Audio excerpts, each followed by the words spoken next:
So it's Saturday morning, it's 9:20 and we're off to see Brian at Oak Swamp.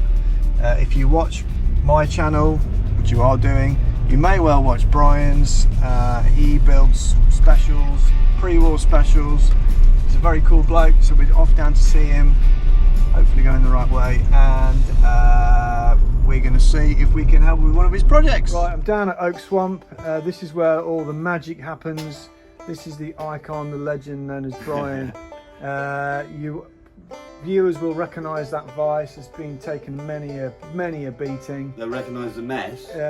It's pretty tidy. It's pretty messy. It is Saturday morning though. Yeah, it's true.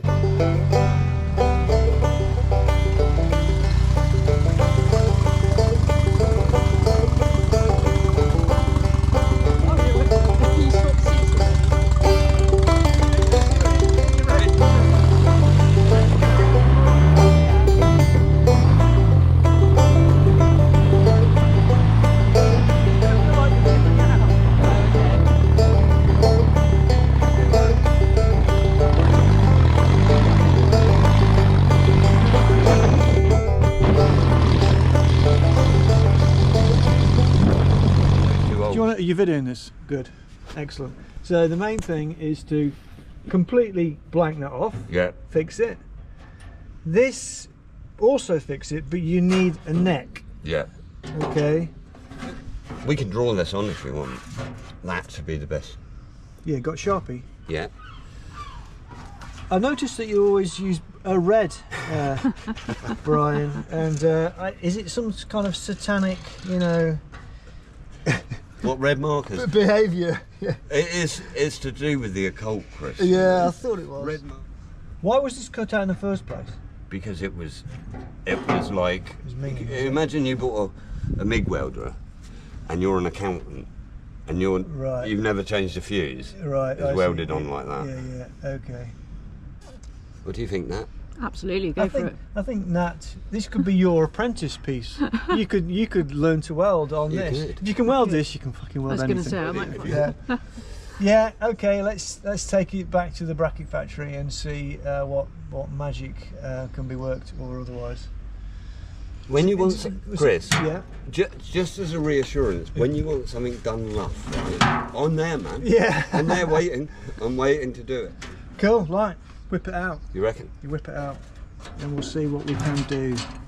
I'm a sucker for a challenge and a project. Although Nat's going to do this one, so. We're back from seeing Brian, and I've got the tank. So the plan now is to go outside and take a look at it and come up with a cunning plan. Right, having a look at the tank, and the first thing is apparent that whatever I do, I've got to clean up all of this rust, clean up this, there's some kind of preservative that's gone on it, and also underneath this lip needs to be cleaned out, otherwise welding to it is going to be horrendous. What I think I'm going to do is weld a flange underneath here that runs all the way around, and for two reasons. One, it will stiffen this all up, prevent it buckling so much, and B, it will give me a nice clean flange of metal to weld a new repair plate on there, and I'm going to do the same on that. There also needs to be a filler neck which goes here. Haven't worked out how to do that yet, but I'm fairly confident I'll work it out. Anyway, let's get cracking and just clean it all up to start off with.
So this flange is now welded in, and I have to confess, I did find it quite tricky. This metal is only 0.7 mm thick, so 0.7 and a bit, say 30 thou in old money.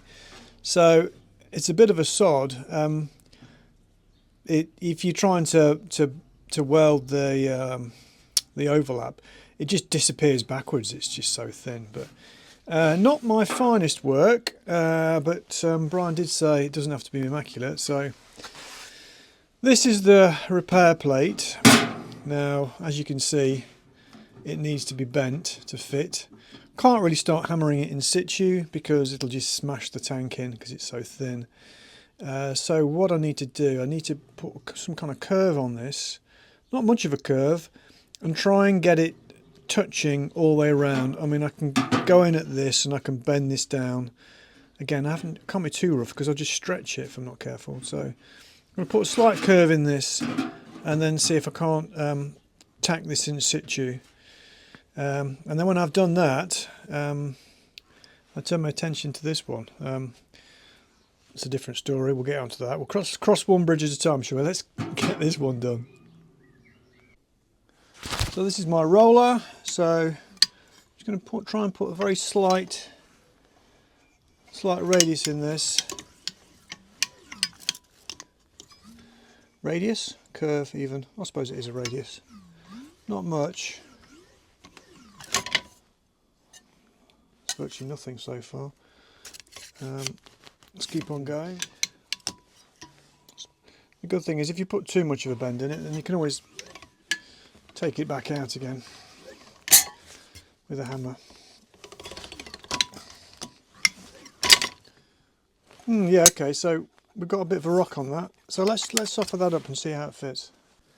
That's the plate offered up, and it's pretty good. It's slightly up on that corner there.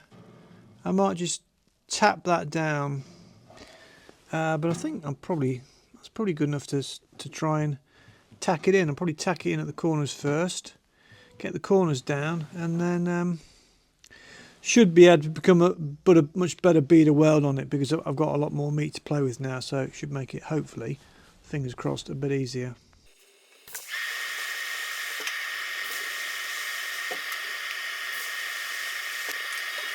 So the first panel has now been welded up, eventually. So you'll notice he's now called Frank. Now, I know Brian likes to call his stuff, give his stuff names. You might think he's called Frank because Frank rhymes with tank. That is not so. He's called Frank, which is short for Frankenstein, because tank is starting to turn into Frankenstein's monster.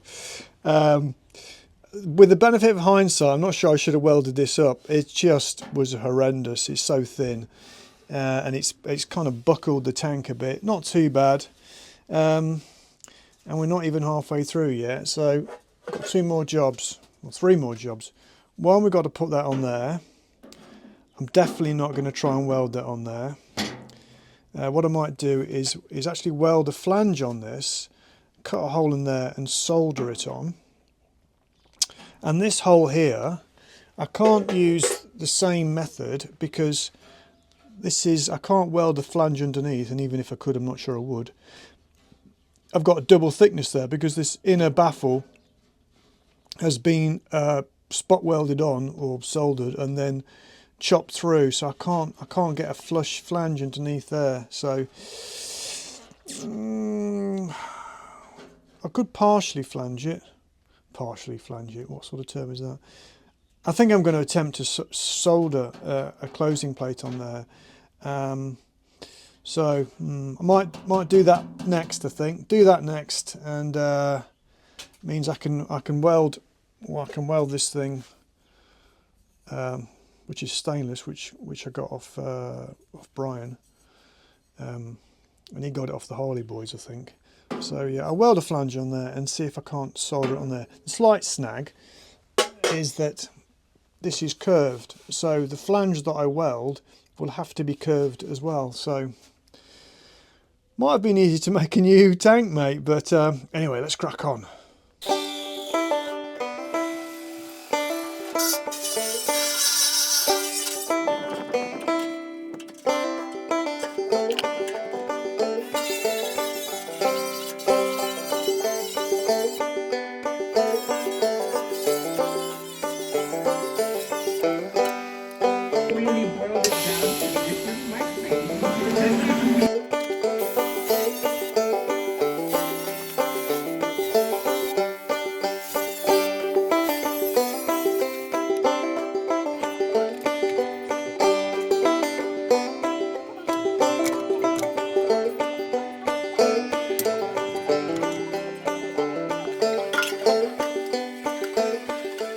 So after a fair bit of fettling and welding and cutting and welding and grinding and cutting and welding,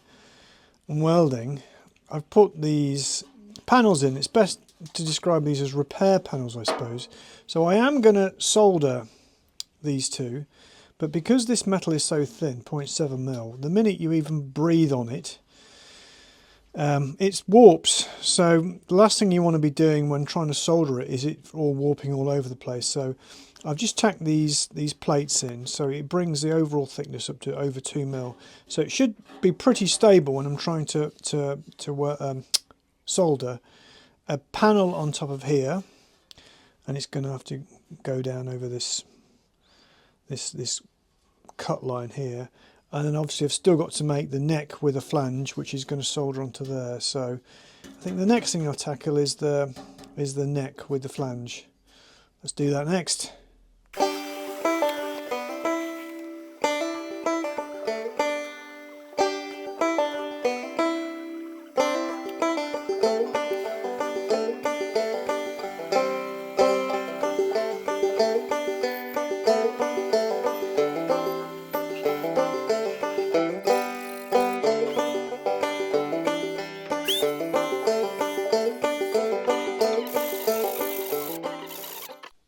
Right, so fair bit of fettling and welding later, and I've welded this flange onto this bit of pipe. Now of course the flange is curved because the tank is curved, and I've put this slight flat here to give me a bit more space for the other repair panel that's going on.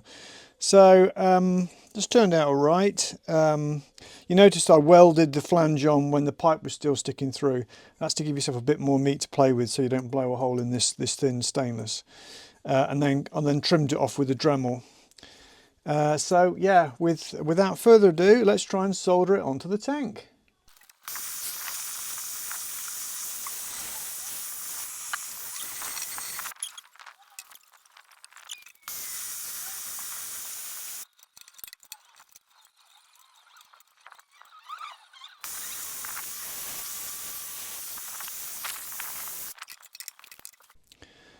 So I'm now back at my bench, and unfortunately so is this, the flipping filler neck.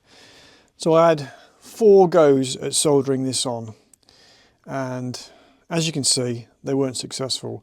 The first issue I had was that, of course, this used to be an exhaust pipe, so the minute I put flux all over it, it leached shit all the way out of here. And I had to spend ages. I Dremeled all of the crap out of here. I cleaned it all up. But it then leached shit out of the tank as well. And the other issue is that when you're soldering, you have to have a very, very tight gap between whatever you're soldering and so the two parts that you're soldering together. And in places it was tight, it was working, in other places it wasn't quite tight enough.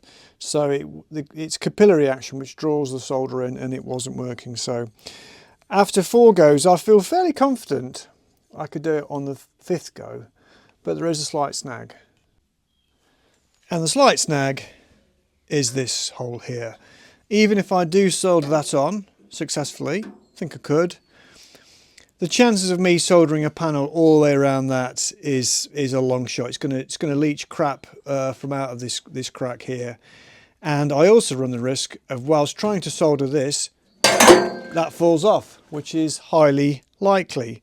So I'm now resorting to Plan C, and Plan C is to use this stuff, and this is a 2-part epoxy resin. Metal-based resin. Glue, I hear you say, you can't use glue, but actually it's a completely legit solution. Don't forget, fellas and ladies, this is the 21st century now. Lotus Elises are held together with glue. So, yep, I'm going to glue the motherfucker on. Excuse the language. Glue this on first, let it cure, and then I'm going to glue the other panel on. So let's do that. So a bit of gluing later, and Frankentank is living up to his name. You can see I've glued these on now, and they seem pretty bomb-proof. So it's not over yet though, so we still got to finish soldering up this joint, because I obviously had to rake it out before I welded it. But the next job is to fit the fuel pickup pipe in this hole. I really would like to solder something onto this. This has got blob weld on it, so I can't solder on top of that, so I'm going to have to grind this off. I did heat it up just to see if it was solder. It isn't. I have to grind that off, grind it flat, and I'm going to make up, I've got a few bits and bobs, a bit of pipe, a bit of brass. So we'll go to the bench and see what we're going to do with those. I've got these bits left over from something else, a bit of brass, got a bit of copper tubing, which I used on my rag. So I'm going to fashion a pickup for the tank out of this. I'm going to turn this down into something a bit more slender that I can hopefully solder to the top of the tank. And I'm going to silver solder that to that, and then attempt to solder the whole thing to the tank. So let's get cracking with that.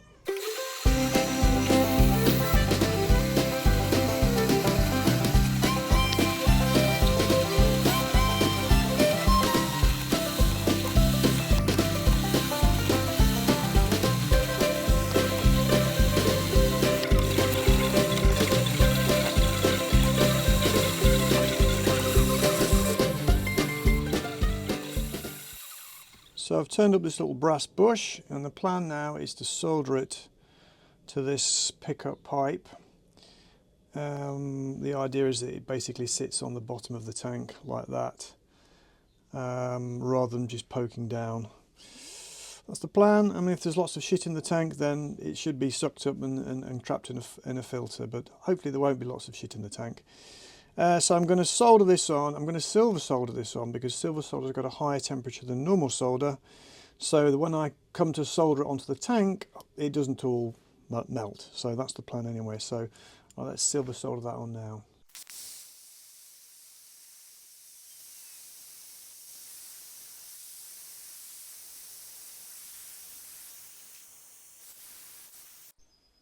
Bush now soldered on. I must admit I'm quite relieved. I thought I might have lost it, but that's gone on quite well. As you can see, it takes a lot of heat to put this silver solder on, so that, in other words, it won't melt when I solder it into the tank. So let's give that a crack.